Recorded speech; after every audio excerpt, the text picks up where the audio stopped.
gbogbo ọmọ Lagos State à ń dúpẹ́ lọ́wọ́ yín à ń fi àsìkò yìí a fi ń fi nǹkan tí ọ̀pọ̀lọpọ̀ ò mọ̀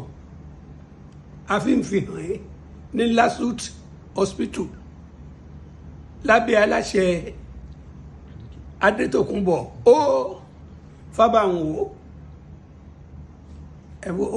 Ọlọ́run nìkan ló lè gbà yán lẹ́ o àmọ́ wọ́n gbìyànjú fún mi torí mi bá ti mọ̀ sí láyé mọ́ àmọ́ ọpẹ́lọpẹ́ wọn Alhaji Gen Kollington Ayinla olórí gbogbo onífújì pátápátá èmi ni mò ń sọ̀rọ̀ yìí gbogbo ọ̀pọ̀lọpọ̀ èèyàn wọ́n ti rò pé mo ti kú ni bẹ̀tì LASUT ọba ni wọ́n mo gbàtẹ̀wọ́ fún wọn LASUT lábẹ́ bàbá wa Adétòkunbọ̀ ó Fábànwò ẹ kú iṣẹ́ takuntakun o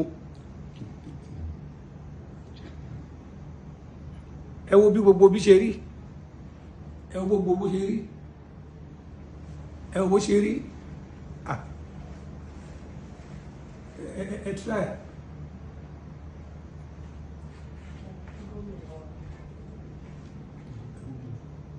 gómìnà wa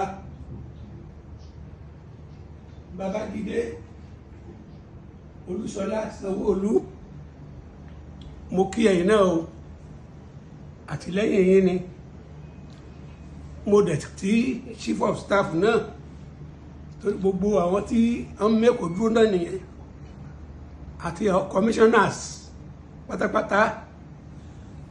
àti gbogbo àwọn tó wà ní London àwọn tó ń gbé yìí tó ń gbé lẹ́yìn tó ń gbé bí gbogbo yín ni mo kí ẹ wá wo iṣẹ́ ribiribi tí LASUT ń ṣe o ẹ wo iṣẹ́ ribiribi tí LASUT ń ṣe o mo dúpẹ́ gbogbo ọmọ Nàìjíríà mo dúpẹ́ fún yín ẹni tó lè wá kí mi ẹni tí ò lè wá ẹlòmíì ó fowó ránṣẹ́ sí mi tí ń ṣe nǹkan kékeré mo dúpẹ́